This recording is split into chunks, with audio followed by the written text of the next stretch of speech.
الحمد لله رب العالمين والصلاة والسلام على رسوله الكريم أما بعد فأعوذ بالله من الشيطان الرجيم بسم الله الرحمن الرحيم من عرف نفسه فقد عرف ربه صدق اللہ و صدق الرسول الکریم۔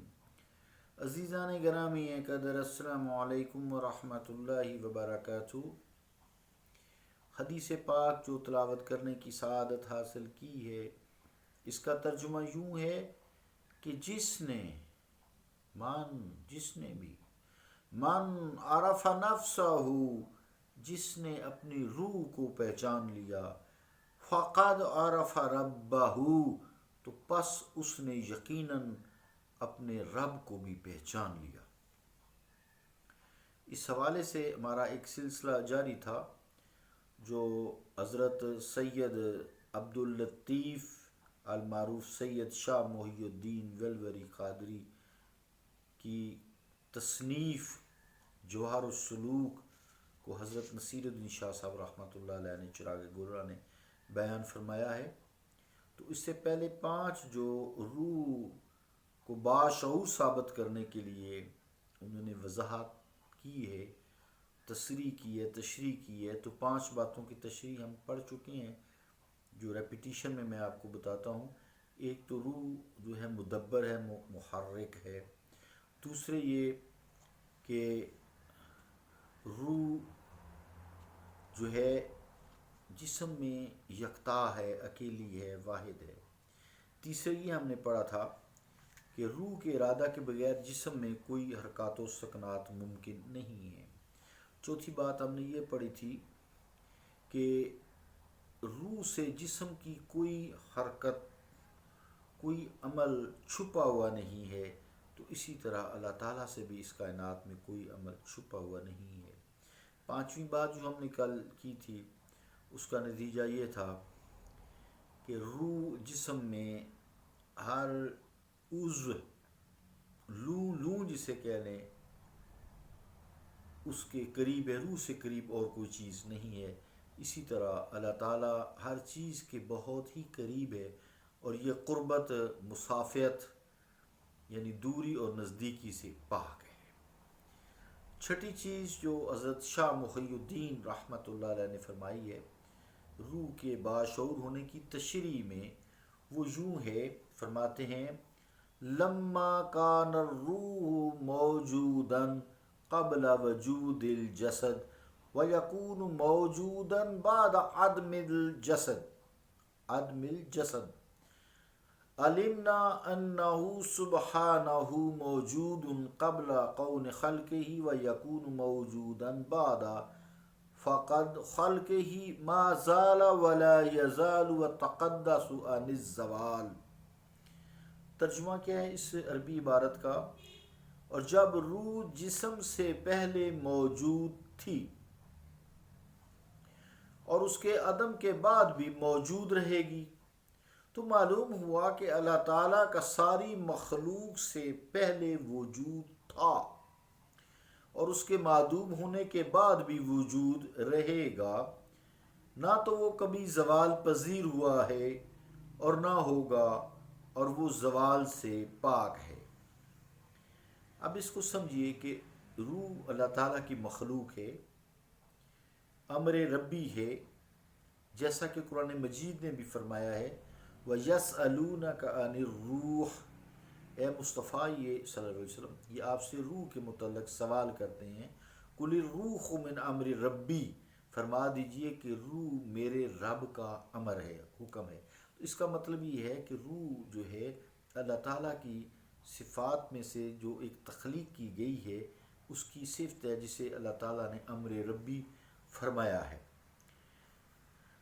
اب روح کو جو ہے لافانی بنایا ہے، چونکہ یہ اللہ تعالیٰ کی صفت بھی ہے نا، امر ربی جو ہوئی، تو اللہ تعالیٰ تو فنا سے پاک ہے نا، کل من علیہا فان، جو کچھ بھی زمین پر ہے سب فنا ہونے والا ہے، وَيَبْقَى وَجْهُ رَبِّكَ ذُو الْجَلَالِ وَالْإِكْرَامِ، تو اے مصطفیٰ آپ کے رب کی ذات باقی رہنے والی ہے جو ذو الجلال والاکرام ہے۔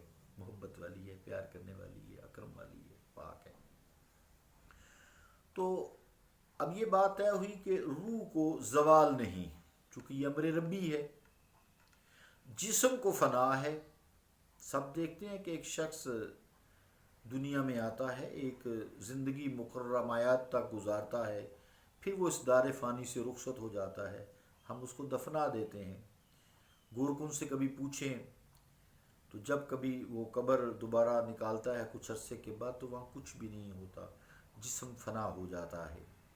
لیکن جس کی وجہ سے وہ زندہ تھا، یعنی روح کی وجہ سے زندہ تھا، وہ فنا نہیں ہوتی، کیونکہ قبر میں جب حساب کتاب بھی ہوگا تو جسم تو جواب نہیں نہ دے سکتا، روح اس کے اندر داخل کی جاتی ہے جسم میں، تو روح کی وجہ سے، چونکہ یہ باشعور ہے، روح کی وجہ سے پھر جسم دوبارہ حرکات و سکنات میں آ جاتا ہے اور فرشتوں، منکر نکیر کے سوالوں کا جواب دیتا ہے۔ تو معلوم یہ ہوا کہ روح کو فنا نہیں ہے، جسم کو فنا ہے۔ اسی طرح ہم قبرستان میں جب جاتے ہیں تو ہم کہتے ہیں السلام علیکم یا اہل القبور یغفر اللہ لنا ولکم وانتم سلفون ونحن بالاثر۔ تو جب ہم السلام علیکم یا اہل القبور کہتے ہیں تو ان کو ہم دعا دیتے ہیں سلامتی کی، تو وہ جواب تو دیتے ہیں لیکن ہم نہیں سن پاتے۔ تو اس کا مطلب ہے روح اسی لمحے ان میں لوٹ کر آتی ہے، ہر وقت تو موجود نہیں رہتی مرنے کے بعد، تو وہ سلام کا جواب دیتے ہیں، پھر سنتے بھی ہیں۔ پہلے سنیں گے تو جواب دیں گے نا، اگر سنیں گے تو جواب کہاں سے دیں گے؟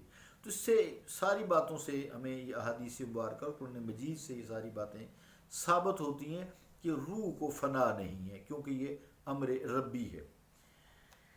اسی سے بات کو ثابت کیا گیا ہے کہ اللہ تعالیٰ مخلوق کو پیدا کرنے سے پہلے موجود تھا، قدیم ہے۔ مخلوق حادث ہے، حادث اسے کہتے ہیں جو ایک وقت میں موجود نہ ہو اور اسے بعد میں موجود کیا جائے۔